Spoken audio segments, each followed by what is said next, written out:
विद्यार्थियों, आप सभी का स्वागत है। आज हम आपके लिए कक्षा 10वीं का जो पेपर हुआ है हिंदी का, उसके सभी उत्तर लेकर के आ रहे हैं। अर्धवार्षिक परीक्षा कक्षा 10वीं हिंदी। आप सभी से निवेदन है, चैनल को जरूर सब्सक्राइब करें, वीडियो को लाइक करें और अपने साथी दोस्तों को जरूर से जरूर शेयर करें। आइए सीधे चलते हैं। पहला सही विकल्प दे रखा है अट न रही है आभा, तो ऑप्शन दे रखे हैं इसमें से क वाला ऑप्शन सही हो जाएगा फागुन की। प्रयोगवाद के जनक है तो ख वाला ऑप्शन हो जाएगा अज्ञेय। तीसरा, काव्य में जहाँ प्राकृतिक वस्तुओं में मानवीय भावनाओं को दिखाया जाए वहाँ होता है तो वहाँ मानवीकरण अलंकार होता है। अगला, यदि गद्य कवियों की कसौटी है तो निबंध जो है गद्य की कसौटी, ये कथन है, ये आचार्य रामचंद्र शुक्ल का है।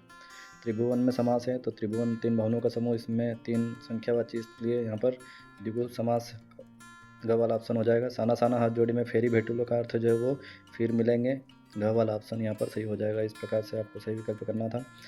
रिक्त स्थानों की पूर्ति कीजिए में दे रखा है आत्मकथ्य पहली बार खालिस्तान पत्रिका के आत्मकथा विशेषांक में प्रकाशित हुआ तो यह हंस पत्रिका में। दूसरा, खालिस्तान काव्य में छंद एक माला की तरह गुथे होते हैं प्रबंध काव्य में।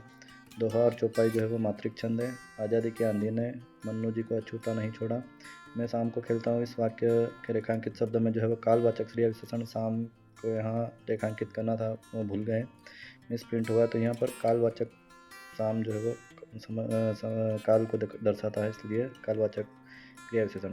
हिमालय की तीसरी सबसे बड़ी चोटी जो है वो कंचनजंगा है। आगे देखते हैं सत्य असत्य। तो अच्छे लोग परहित के लिए दौड़े नहीं आते हैं, ये असत्य हो जाएगा क्योंकि वो दूसरे के हित के लिए दौड़ते हैं। विभाव और अनुभाव जो रस के अंग है तो ये सत्य हो जाएगा बिल्कुल। नवाब साहब खीरे की तैयारी और इस्तेमाल से थक कर लेट गए तो ये सत्य है। बाल गोविंद भगत कार्तिक में प्रभातियाँ नहीं गाते तो ये असत्य हो जाएगा, वो कार्तिक से लेकर के जो फागुन तक प्रभातियाँ गाते थे। दो निकटवर्तीय वर्णों के परस्पर मेल से शब्द में जो विकार उत्पन्न होते हैं उसे संधि कहते हैं, तो बिल्कुल ये सत्य हो जाएगा। आखिरी, भोलानाथ के पिता श्री कृष्ण जी के बड़े भक्त थे तो यह सत्य हो जाएगा, वो जो है शिव जी के बड़े भक्त थे। आगे देखते हैं सही जोड़े का मिलान कीजिए। तो छायावाद के आधार स्तंभ जो है वो च वाला ऑप्शन हो जाएगा, जयशंकर प्रसाद। स्थायी भाव जो है वो रति, मध्य प्रदेश के भानपुरा में जन्म हुआ मन्नू भंडारी का। अंधे की लाठी जो है वो एकमात्र सहारा, उपासना देने वाला जो है उपासक कहलाता है। और देहाती दुनिया के लेखक जो है वो शिव पूजन सहाय। इस प्रकार से आपको जोड़ी मिला लेनी थी। आगे चलते हैं। एक वाक्य में उत्तर तो यहाँ दे रखा है, यह अंतुरित मुस्कान कविता में नागार्जुन ने किसकी मुस्कान का वर्णन किया है, तो एक बच्चे या एक शिशु की मुस्कान का वर्णन किया गया है। अलंकार किसे कहते हैं, तो काव्य की शोभा बढ़ाने वाले तत्वों को अलंकार कहते हैं।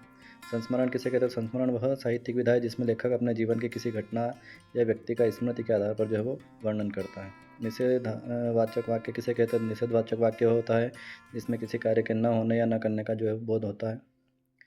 साना साना हाथ जोड़ी में लेखिका ने कहाँ की यात्रा का वर्णन किया, तो इसमें जो है वो लेखिका ने सिक्किम की राजधानी गंगटोक और उसके आगे जो हिमालय की यात्रा का वर्णन किया इस पाठ में। माता का अंचल पाठ किस शैली में लिया गया, तो माता का अंचल पाठ जो है संस्मरण शैली में जो है वो लिखा गया है, उपन्यास उसमें लिखा गया है। आगे दे रखे थे प्रयोगवाद के काव्य की विशेषताएं, रीतिकाल के काव्य की विशेषताएं, सूर्यकांत त्रिपाठी निराला और तुलसीदास के काव्य की विशेषताओं में 2 रचनाएं, कला पक्ष आपको लिखना था। सरल सरल से प्रश्न दे रखे थे। आगे देखते हैं इस प्रकार से। महाकाव्य खंड काव्य बहुत महत्वपूर्ण प्रश्न अधिकतर आता है। आत्मकथा जीवनी में अंतर, एकांकी नाटक में अंतर अधिकतर आता है। राम रक्ष बेनीपुरी और यशपाल जी का 2 रचना और विशेषताएं लिखनी थी। आगे मुहावरे के अर्थ में दे रखा था, ईंट से ईंट बजा देना, इसका अर्थ होता है करारा जवाब देना। शिवाजी ने औरंगजेब की ईंट से ईंट बजा दी थी, ये प्रयोग है। अंधे की लाठी, इसका जो अर्थ होता है वो एकमात्र सहारा। श्रवण कुमार अपने माता पिता के अंधे की लकड़ी था या लाठी था, इस प्रकार से लिख सकते थे। नीचे वाक्यों को निर्देशानुसार अर्थ परिवर्तन करना था। राम वनवास जा रहे हैं, इसका आज्ञावाचक बनाना था, तो राम तुम वनवास जाओ आज्ञा देना था, इस प्रकार से बनाना था। आज धूप निकली है, इसका संकेतवाचक में परिवर्तन करना था, यदि आज धूप निकली है तो कपड़े सूख जाएंगे, इस प्रकार से यह संकेतवाचक वाक्य बनता है। माता का अंचल पाठ का सारांश लिखना था, नीचे संदर्भ सहित व्याख्या करनी थी। फिर एक गद्यांश दे रखा था, इसकी संदर्भ सहित व्याख्या। आगे एक सारगर्भित निबंध लिखना था, मेरी देशभक्ति ही मेरा आदर्श है और सदाचार, इनमें से किसी एक विषय पर। नीचे गद्यांश के काव्यांश को पढ़कर ये प्रश्न देना था, तो इसका भाव जो है वो स्पष्ट करना था। यहाँ पर लिखा हुआ है पूरा भाव, आप देख लीजिए। प्रस्तुत गद्यांश का शीर्षक जो है स्वतंत्र देश या अपना देश के बारे में लिख सकते हैं। कवि किसको संबोधित कर रहा है, कवि देश के युवाओं और नागरिकों को संबोधित कर रहा है। दामिनी का क्या आशय, दामिनी का आशय जो है बिजली या शक्ति से। नीचे वाले जो दे रखा है इसका सारांश यहाँ ऊपर लिखा है हमने। साहित्य किसे कहते हैं, तो साहित्य जो है ज्ञान के संचित कोश को कहते हैं। संचित शब्द का विरुद्धार्थी होगा असंचित या वितरित।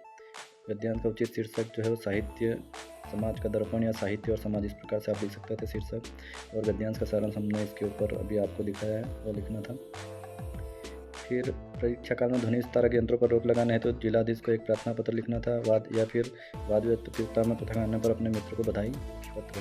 निम्नलिखित में से फिर एक विषय पर एक सारगर्भित निबंध लिखना था। विज्ञान का चमत्कार दे रखा, खेलों का प्रभाव, मेरे प्रिय साहित्यकार, कंप्यूटर, पर्यावरण, प्रदूषण एक समस्या। इस प्रकार से कोई से भी एक विषय पर निबंध लिखना था। इस प्रकार से पूरा जो विद्यार्थियों पूरा पेपर जो है आपको बता दिया गया है। आप सभी से निवेदन है कि आप हमारे साथ बने रहें। सभी सबसे पहले जो है वीडियो को लाइक करें और शेयर वाले ऑप्शन पर जा कर के अपने साथी दोस्तों को जो है व्हाट्सएप, फेसबुक, इंस्टाग्राम जहाँ पर भी हो वहाँ पर शेयर करें, ताकि सभी का जो है ज़्यादा से ज़्यादा फायदा हो सके।